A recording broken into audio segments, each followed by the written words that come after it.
The autumn of 1923 brought an unexpected diplomatic mission to the Kingdom of Britannia. Colonel Chen Wei, a decorated military officer from the Republic of China, arrived with a small delegation to discuss trade agreements and military cooperation between the two nations. However, those who knew the colonel understood that he carried personal motivations beyond mere diplomacy. Colonel Chen had served with distinction in several conflicts and was known throughout China for his strategic brilliance and unwavering dedication to his country's honor. At 42 years old, he had earned respect through countless battles and had never backed down from any challenge. Regardless of the opponent's reputation or status, the British Royal Palace prepared extensively for the visit, ensuring that every detail of protocol was perfectly arranged. The red carpets were cleaned, the ceremonial guards polished their uniforms to perfection, and the kitchen staff prepared elaborate meals featuring both British and Chinese delicacies to honor their distinguished guests. Captain James Morrison, the head of the Royal Guard, briefed his men thoroughly about the importance of this diplomatic mission. "Gentlemen," he addressed the assembled guards, "our visitors represent one of the world's oldest civilizations. Wow. We must demonstrate that British military tradition and discipline are second to none."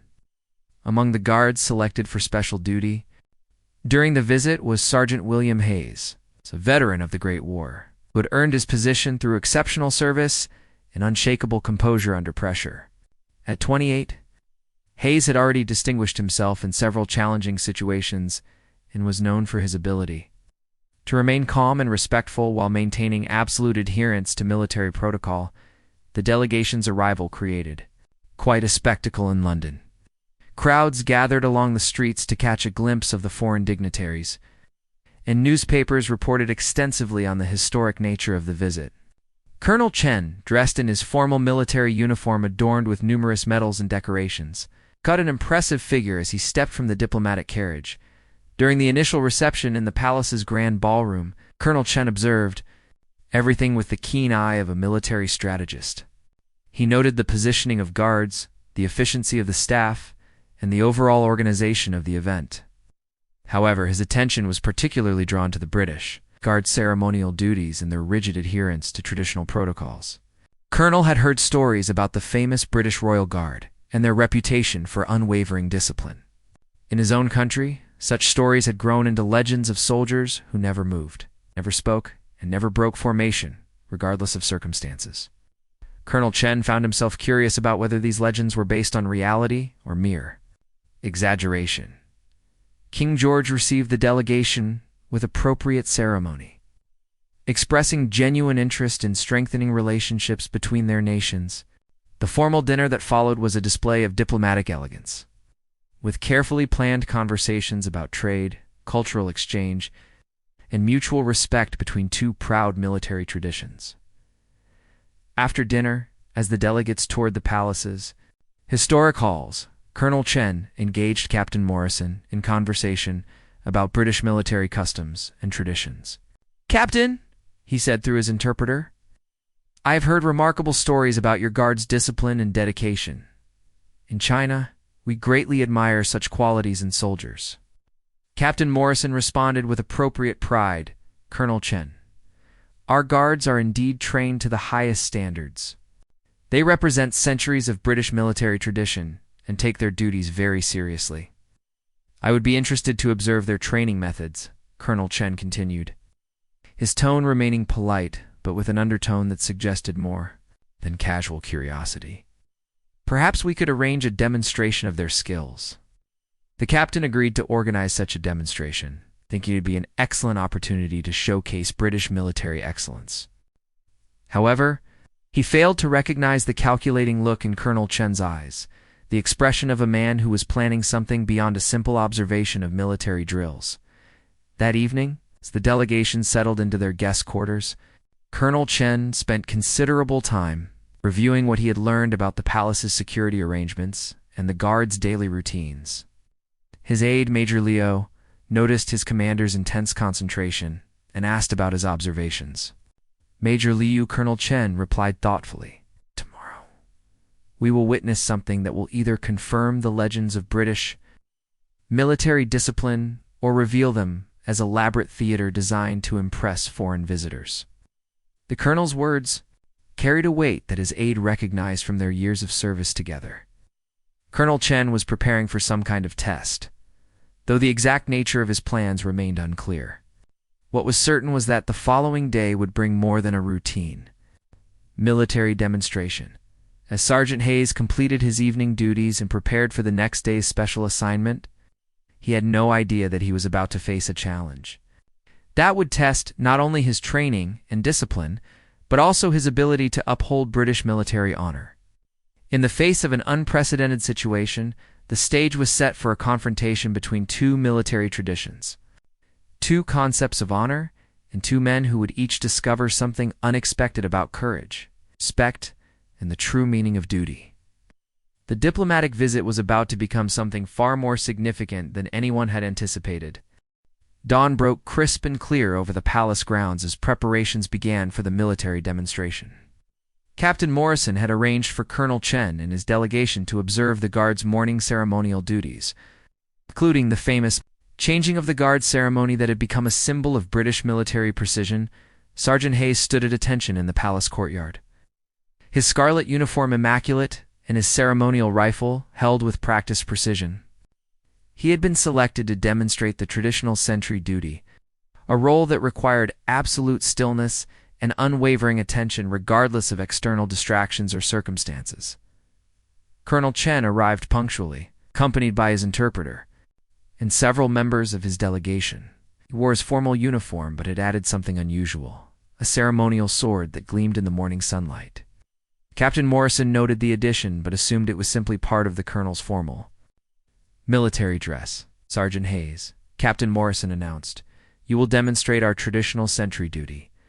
Maintain your position and composure as you would during any regular ceremonial posting." Hayes acknowledged the order with a sharp nod and assumed his position.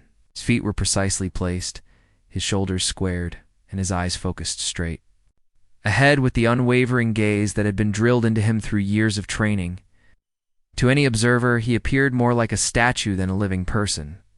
Colonel Chen walked slowly around the motionless guard, examining his uniform, his posture, and his equipment with the critical eye of a seasoned military officer.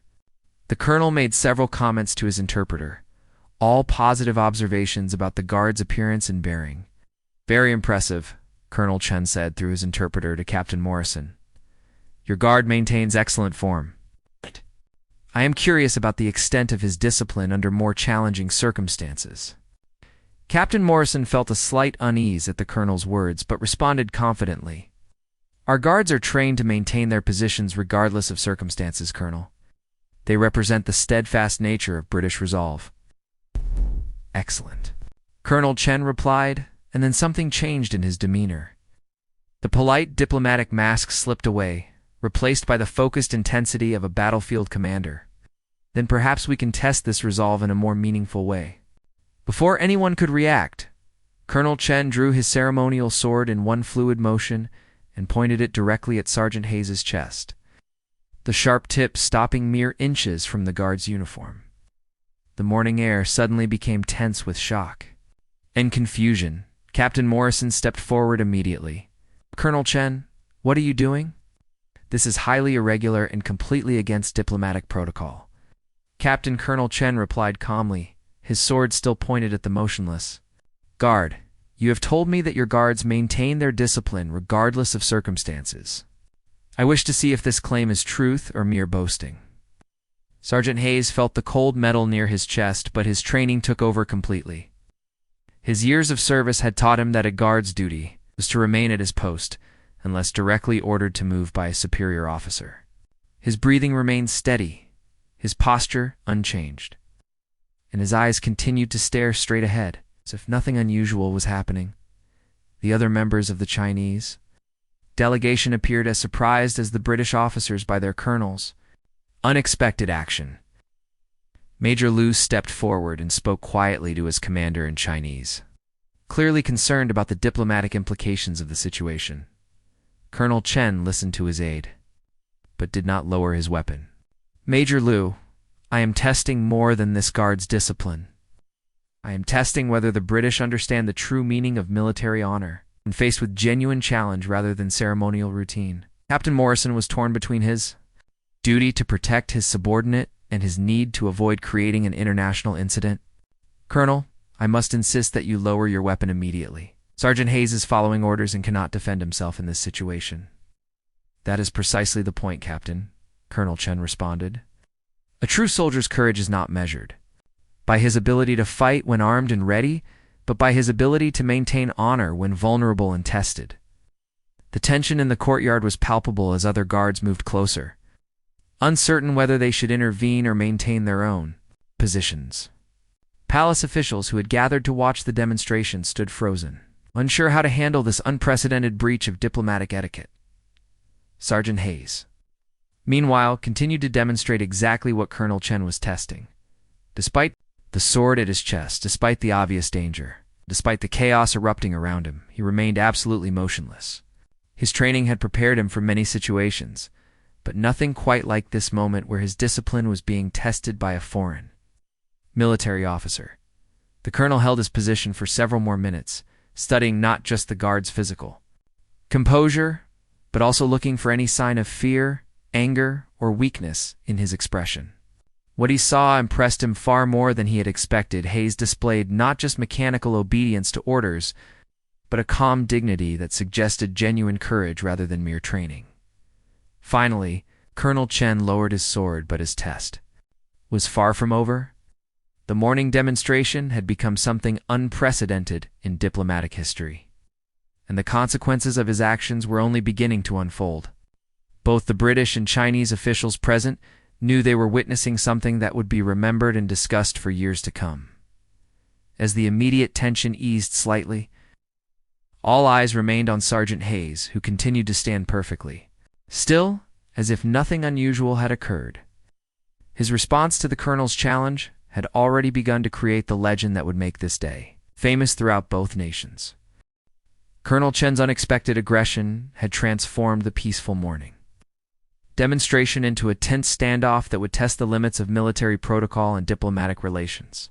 Palace officials whispered urgently among themselves, unsure whether to treat this as a serious threat or an elaborate cultural misunderstanding.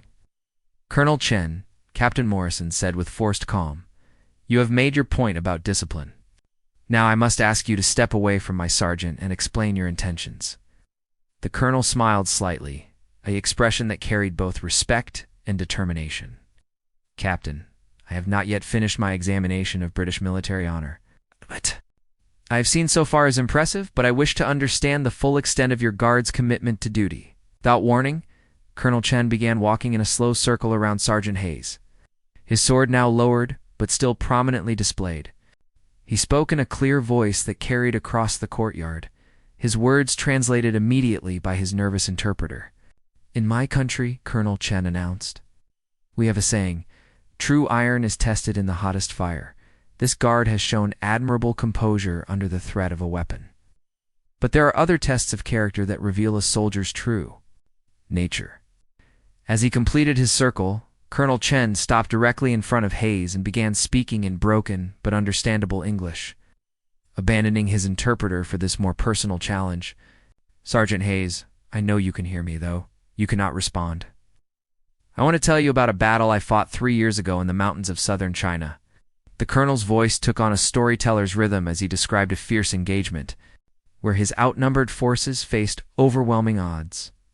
He spoke of soldiers who died protecting their positions, of friends who sacrificed themselves for their comrades, and of the difficult decisions that commanders must make in the heat of battle.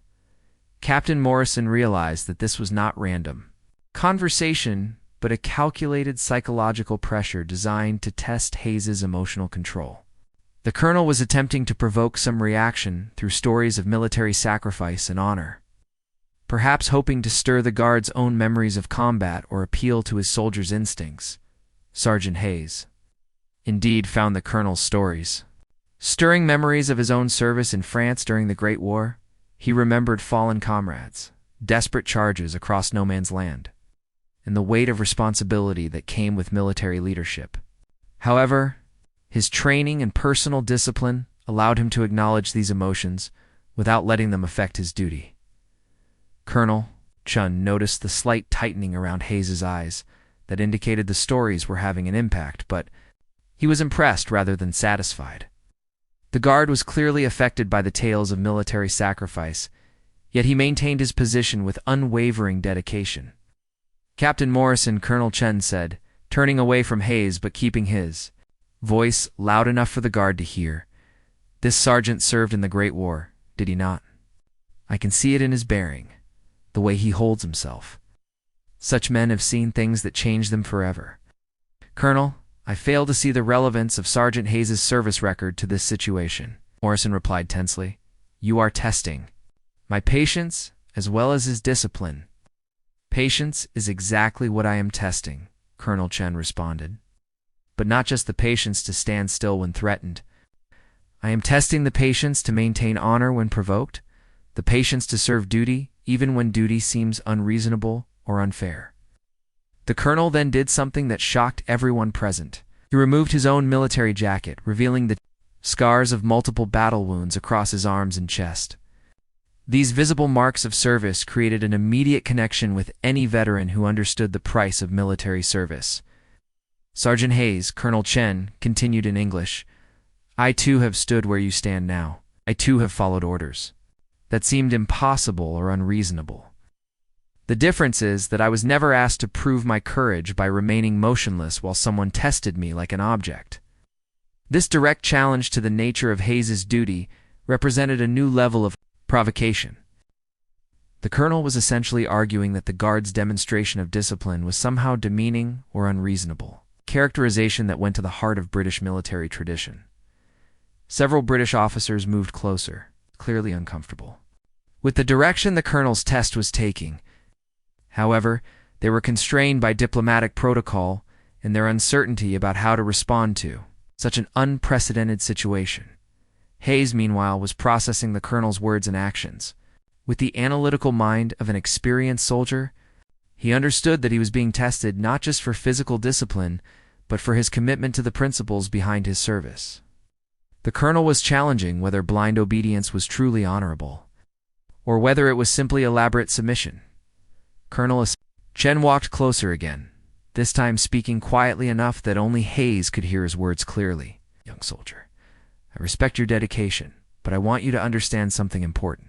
Drew, military honor comes not from following every order without question, but from choosing to serve something greater than yourself, even when that service is difficult. The colonel's words carried a weight that transcended the immediate confrontation. He was offering a philosophy of service that differed from the mechanical obedience that Hayes had been trained to demonstrate. It somehow did not contradict the deeper values that had led him to military service in the first place. As the morning sun climbed higher, casting longer shadows across the courtyard, it became clear that this encounter was evolving into something far more complex than a simple test of military discipline. Two different military traditions were engaging in a profound dialogue about the nature of honor, duty, and service. A dialogue conducted through actions rather than formal negotiations. The outcome of this unusual confrontation would depend not just on Hayes's ability to maintain his physical composure, but on his capacity to understand and respond to the deeper challenge that Colonel Chen was presenting to his conception of what it meant to be a soldier. The confrontation had now lasted over an hour. Palace officials were growing increasingly anxious about the diplomatic implications of the situation. Word had spread throughout the building, and senior government ministers were being briefed about the unprecedented challenge taking place in their courtyard. Colonel Chen seemed to sense that his examination of British military discipline was approaching its climax. He had tested Hayes's physical composure, emotional control, and philosophical understanding of duty. Now he prepared for what he considered the ultimate test of a soldier's character. Captain Morrison, Colonel Chen, announced loudly, I believe your sergeant has demonstrated admirable discipline under various forms of pressure. However, there remains one final test that will reveal whether his service is based on genuine honor or mere mechanical obedience. The captain stepped forward with visible concern. Colonel, this has gone far enough. You have seen our military traditions and tested our protocols beyond any reasonable limit. I must insist that you conclude this demonstration immediately, Colonel. Chen raised his hand in a gesture of patience.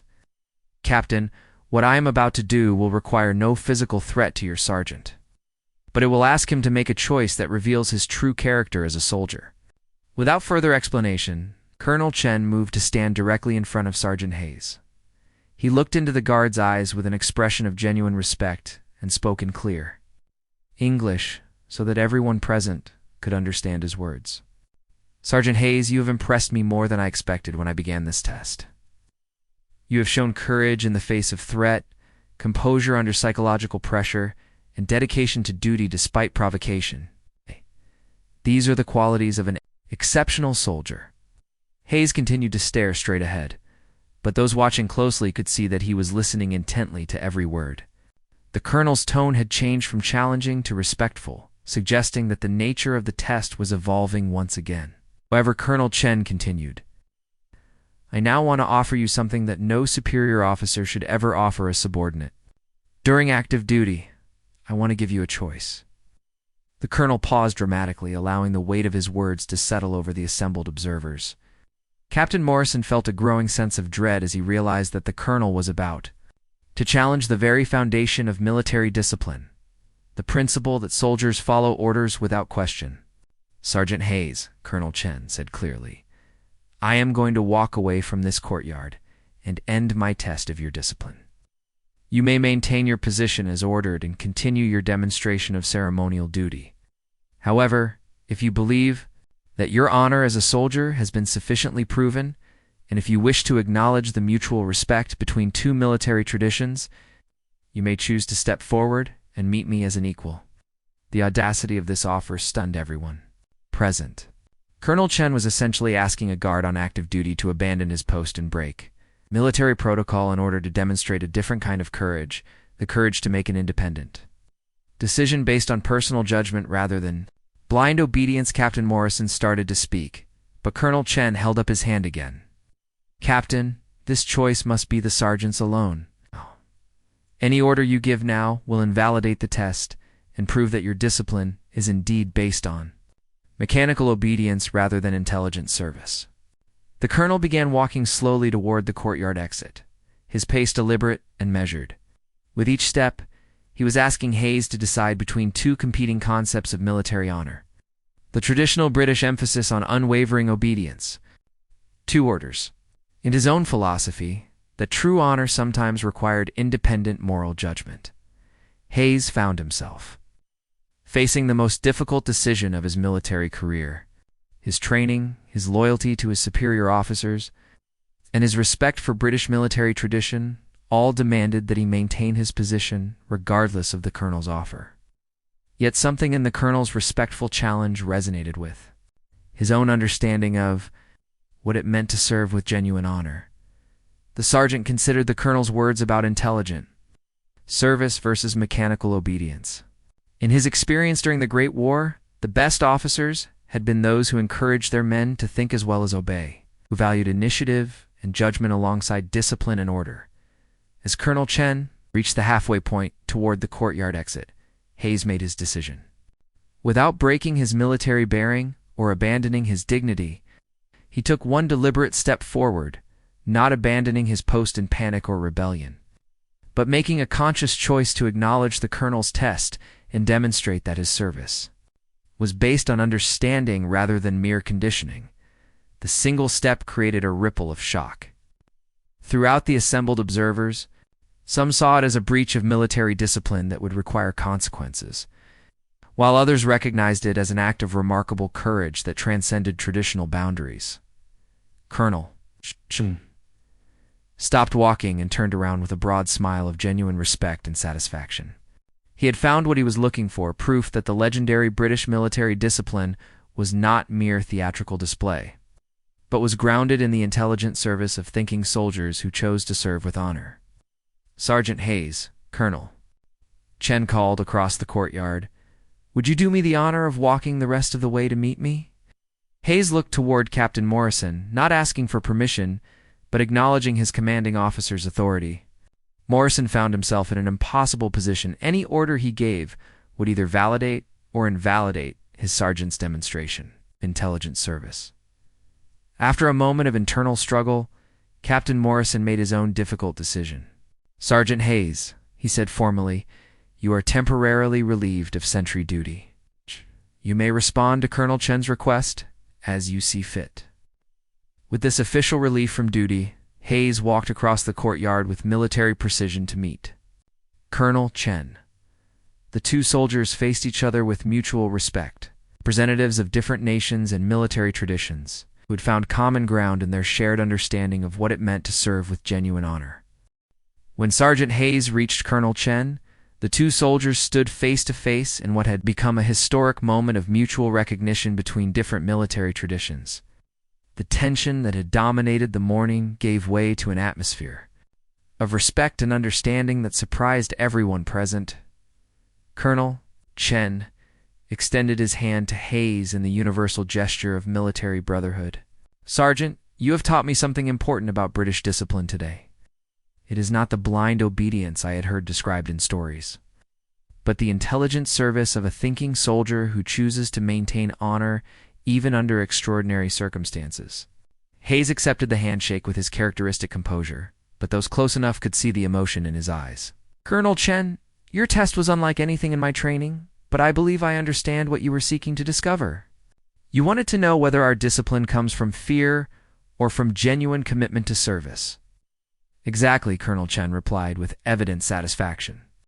"In my experience, armies built on fear and mechanical obedience may appear impressive during parade demonstrations, but they fail when faced with real challenges that require independent thinking and moral courage." Captain Morrison approached. The two men, still uncertain about the diplomatic and military implications of what had just occurred.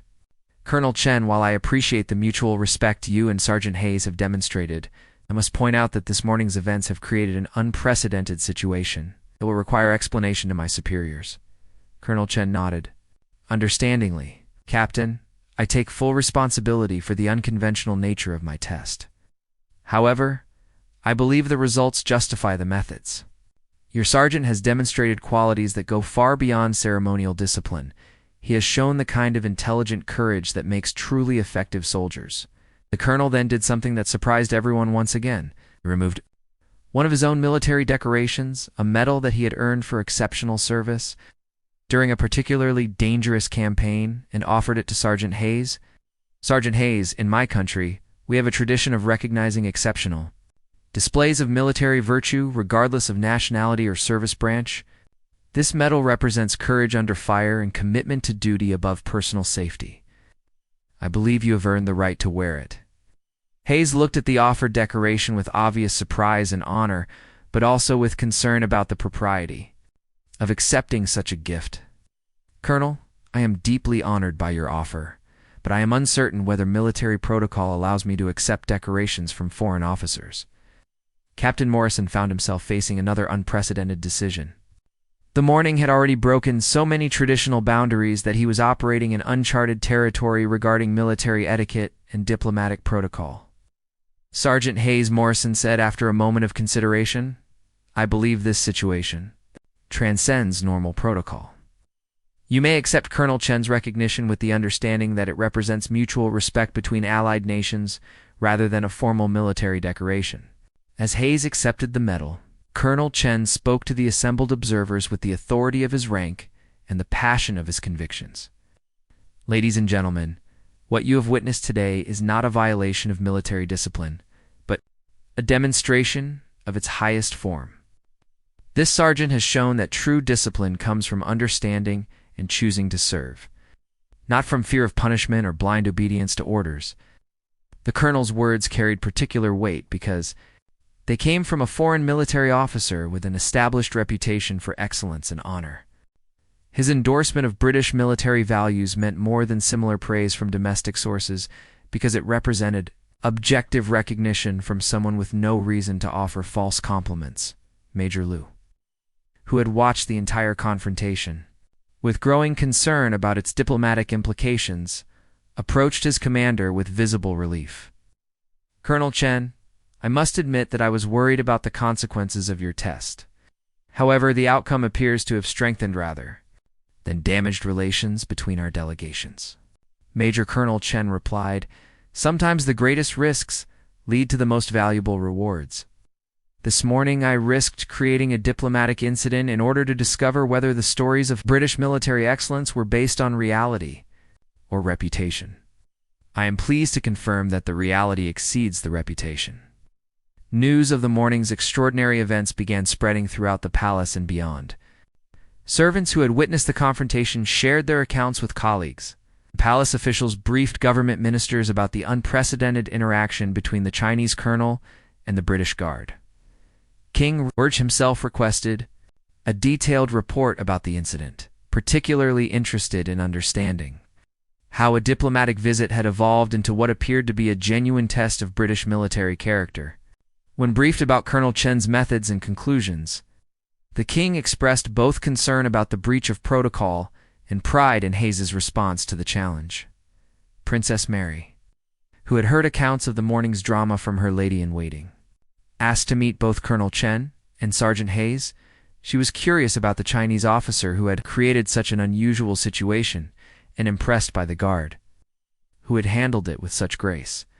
The meeting was arranged for later that afternoon, providing an opportunity for both men to reflect on the morning's events and their significance.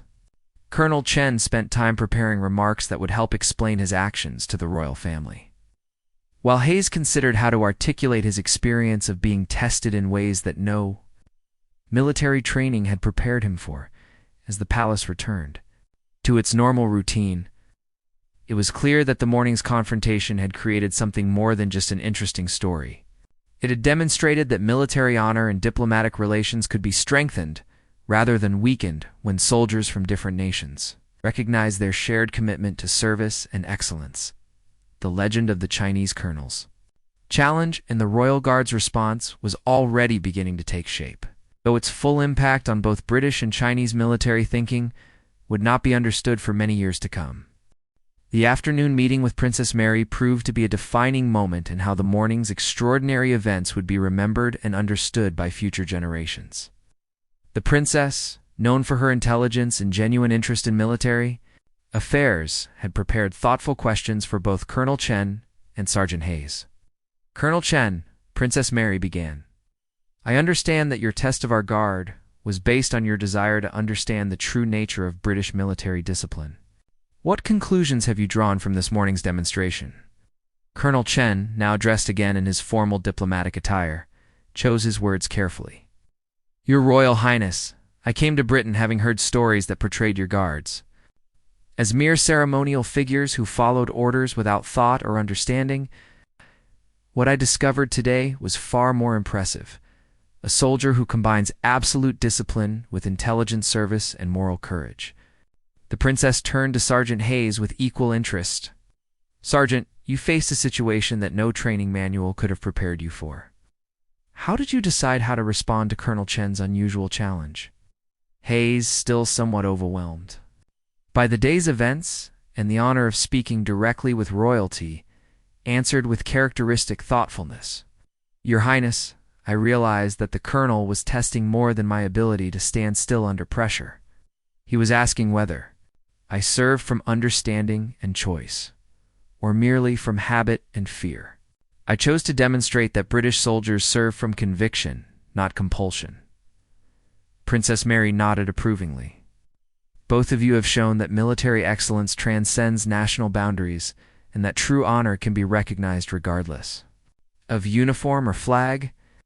King George, who had been quietly observing the conversation, stepped forward with a decision that would formalize the day's significance.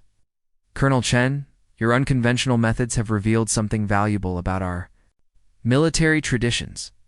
I would like to propose that we establish an annual exchange program between British and Chinese military officers so that both nations can benefit from this kind of mutual understanding."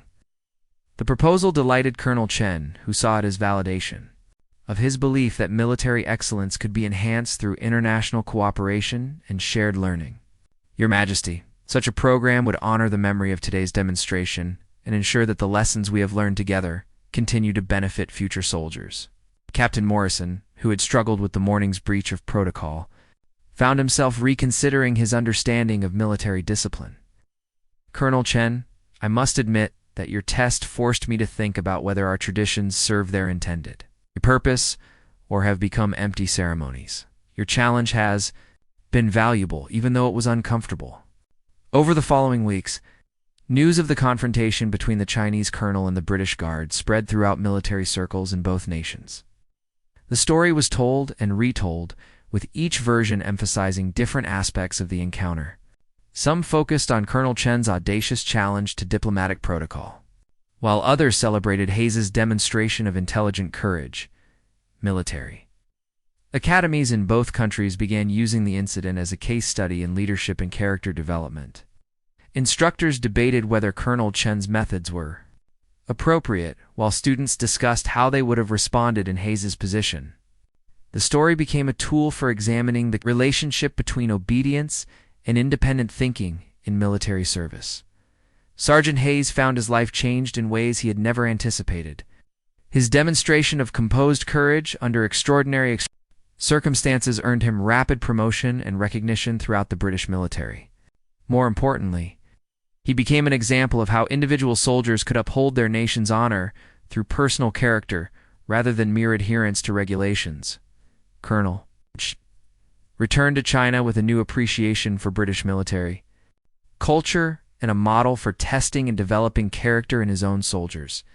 He implemented training exercises that challenged his men to demonstrate intelligent service rather than blind obedience. Always citing the British Guard's example as the standard of excellence he expected them to achieve. The exchange program, proposed by King George, became reality within 2 years, with British and Chinese military officers spending extended periods training and serving together. The program produced a generation of military leaders in both nations who understood that excellence in service required both discipline and independent thinking. Years later, when historians wrote about the diplomatic visit of 1923, they identified the confrontation between Colonel Chen and Sergeant Hayes as a pivotal moment in military relations between East and West. The incident demonstrated that mutual respect and understanding could be achieved even through unconventional methods, and that true military honor was universal rather than culturally specific. Hayes eventually achieved the rank of colonel himself, always carrying the Chinese medal that had been awarded to him during that memorable morning. He would often tell younger officers about the day when a foreign colonel taught him that the highest form of military discipline was the courage to serve with understanding and conviction rather than mere compliance. Colonel Chen's military career continued with distinction until his retirement as a general, but he always considered his test of the British Guard to be one of his most important contributions to military thinking. He had proven that excellence could be recognized across cultural boundaries and that challenging assumptions could strengthen rather than weaken military traditions. The legend of their confrontation became a permanent part of military lore in both nations, inspiring countless soldiers to consider not just how they followed orders, but why they chose to serve. The story served as a reminder that true courage sometimes meant standing firm under pressure, and sometimes meant having the wisdom to recognize when circumstances called for independent judgment. In the end, Colonel Chen's bold challenge to protocol had achieved something more valuable than any conventional diplomatic exchange could have accomplished. It had created a lasting testament to the universal nature of military honor and the possibility of finding common ground between different traditions through mutual respect and the courage to test one's convictions against reality.